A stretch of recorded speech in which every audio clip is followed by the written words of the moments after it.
Assalamualaikum warahmatullahi wabarakatuh. Shalom, Om Swastiastu, Namo Buddhaya, salam kebajikan dan salam bela negara.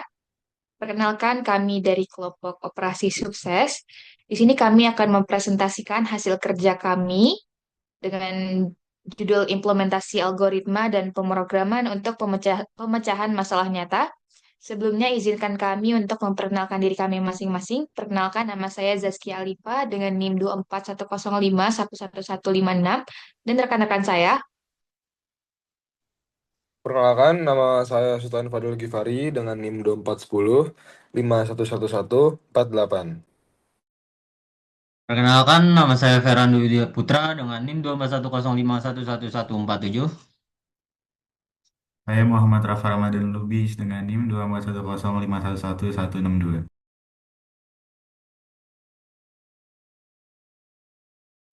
Saya Arsilius Alvarolai dengan NIM 24105111163. Baik, kita langsung masuk ke pembahasannya. Yang pertama itu ada topik. Pada proyek ini diambil topik dan tema mengenai sistem antrian pasien rumah sakit. Sistem ini berfokus untuk pelayanan pasien seperti pendaftaran, manajemen antrian berdasarkan tingkat keparahan, pendataan, pengelolaan dokter, dan juga pembatalan tindakan.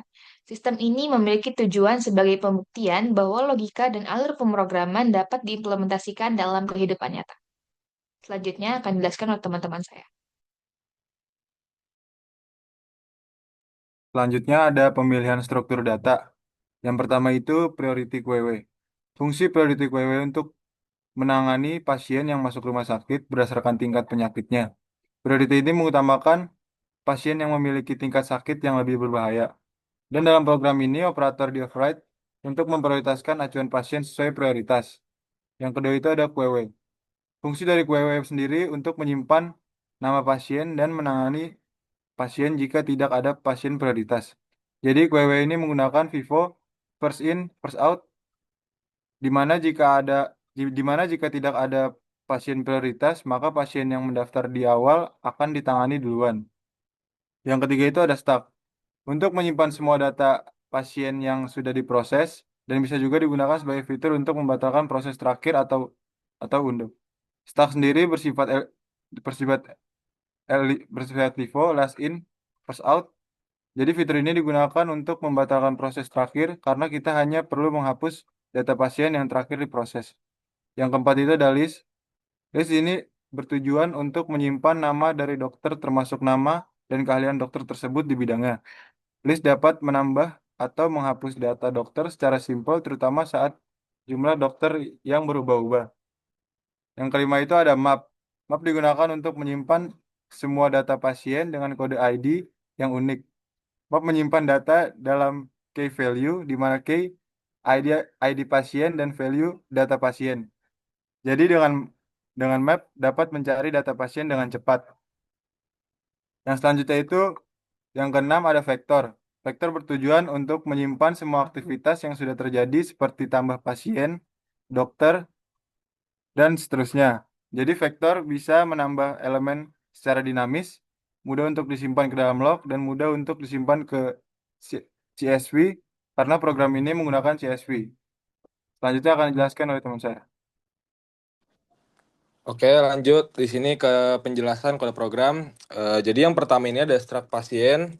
Jadi struct pasien ini itu digunakan untuk menyimpan data pasien dengan ID di sini untuk ID unik pasien, string nama itu untuk nama pasien, umur itu untuk umur pasien, dan tingkat tingkat keparahan itu yang pertama ringan, dua sedang, dan yang tiga kritis. Kedua di sini yaitu struct dokter. Struct dokter ini digunakan untuk menyimpan data dokter, namanya itu untuk nama dokter, dan string spesialis itu untuk spesialis dokter. Dan yang ketiga ini yaitu login. Login berfungsi digunakan untuk melakukan proses login sebagai admin.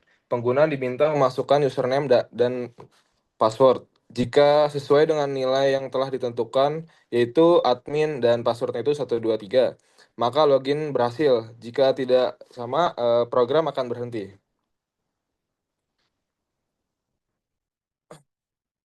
Yang keempat ini adalah tambah pasien.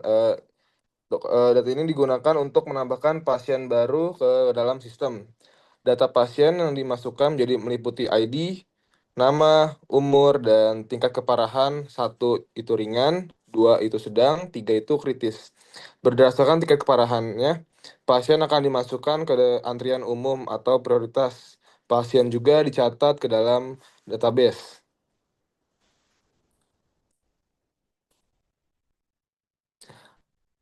Oke, yang kelima ini yaitu tampilkan antrian.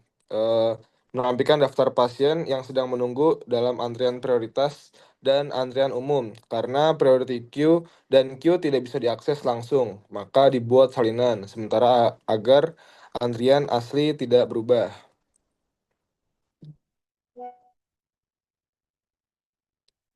Oke, lanjut keenam yaitu proses pasien. Proses pasien ini fungsinya ini akan memproses pasien yang ada di antrian. Jadi prioritas utama itu adalah pasien dengan kondisinya itu kritis ataupun sedang. Jika antrian prioritasnya kosong, jadi yang dilanjutkan itu adalah antrian umum juga akan diproses. Pasien yang sudah diproses disimpan juga dalam stak riwayat. Dan yang ketujuh ini yaitu tampilkan riwayat. Tampilkan riwayat ini untuk menampilkan daftar pasien yang telah diproses oleh sistem dari stak riwayat pasien. Jadi data pasien ditampilkan dari pasien terakhir yang diproses hingga yang pertama. Lanjut. Selanjutnya ada fungsi ke-8 yaitu batalkan proses akhir. Jadi fungsi ini digunakan untuk membatalkan pemrosesan pasien yang terakhir. Jadi pasien terakhir akan diambil dari staf, riwayat pasien dan dikembalikan ke antrian sesuai dengan tingkat keparahannya. Selanjutnya ada 9 fungsi tambah dokter, yaitu fungsi ini memungkinkan admin untuk menambahkan informasi dokter ke dalam daftar dokter. Jadi data yang dimasukkan berupa nama dan spesialisasi dokter tersebut. Dan dokter disimpan dalam struktur list. Selanjutnya ada fungsi 10 yaitu tampilkan dokter. Jadi fungsi ini bertujuan untuk menampilkan semua data dokter yang telah dimasukkan ke dalam sistem, lengkap dengan nama serta spesialis dokter tersebut. Selanjutnya ada fungsi cari pasien, yaitu fungsi ini bertujuan untuk mencari pasien berdasarkan ID-nya. Jika ditemukan, akan ditampilkan data lengkap pasien tersebut. Jika tidak, maka akan muncul pasien bahwa tidak ditemukan.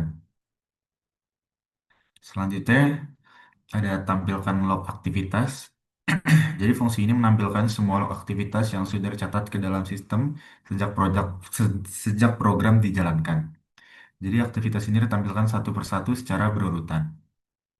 Selanjutnya ada fungsi hapus antrian. Jadi fungsi ini digunakan untuk menghapus semua pasien dari kedua antrian, mau itu prioritas ataupun umum. Jadi setelah dihapus, aktivitas ini akan dicatat ke dalam log. Selanjutnya ada fungsi simpan log ke CSV. Jadi fungsi ini menyimpan semua log aktivitas yang tersimpan di log aktivitas ke dalam file berekstensi CSV dengan nama log underscore aktivitas.csv. Ji- Jika tidak bisa dibuka, maka akan muncul pesan kesalahan. Yang terakhir ada fungsi catat log. Jadi fungsi ini digunakan untuk mencatat aktivitas sistem seperti penambahan pasien atau pemrosesan pasien ke dalam struktur vektor log aktivitas.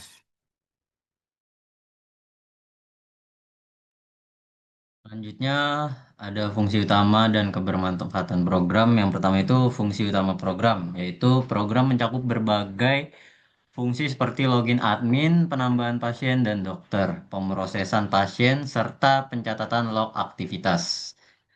Terus fitur untuk menampilkan antrian riwayat pasien dan menghapus antrian juga disediakan untuk meningkatkan efisiensi sistem.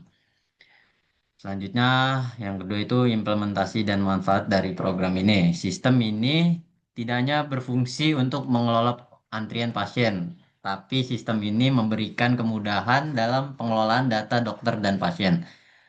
Lalu, dengan menggunakan struktur data yang tepat, sistem ini dapat meningkatkan kecepatan dan efisiensi pelayanan di rumah sakit. Lanjut, yang terakhir, kesimpulan Proyek sistem antrian pasien rumah sakit ini berhasil menunjukkan penerapan konsep algoritma dan pemrograman dalam menyelesaikan masalah nyata di bidang kesehatan dengan memanfaatkan berbagai struktur data seperti priority, queue, queue stack, list map, dan vektor. Sistem ini mampu mengelola antrian pasien secara efisien berdasarkan tingkat keparahan penyakit. Implementasi sistem ini tidak hanya meningkatkan kecepatan dan efektivitas pelayanan pasien, tetapi juga memberikan kemudahan dalam pengelolaan data dokter dan pencatatan aktivitas, yaitu melalui fitur-fitur yang disediakan, seperti pemrosesan pasien, pencarian pasien, dan pencatatan log. Sistem ini berkontribusi pada peningkatan kualitas layanan di rumah sakit.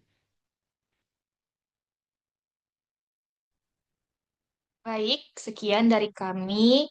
Tentunya kami memohon maaf apabila terdapat kesalahan pemilihan kata maupun sikap. Dan akhir kata kami ucapkan terima kasih. Wassalamualaikum warahmatullahi wabarakatuh.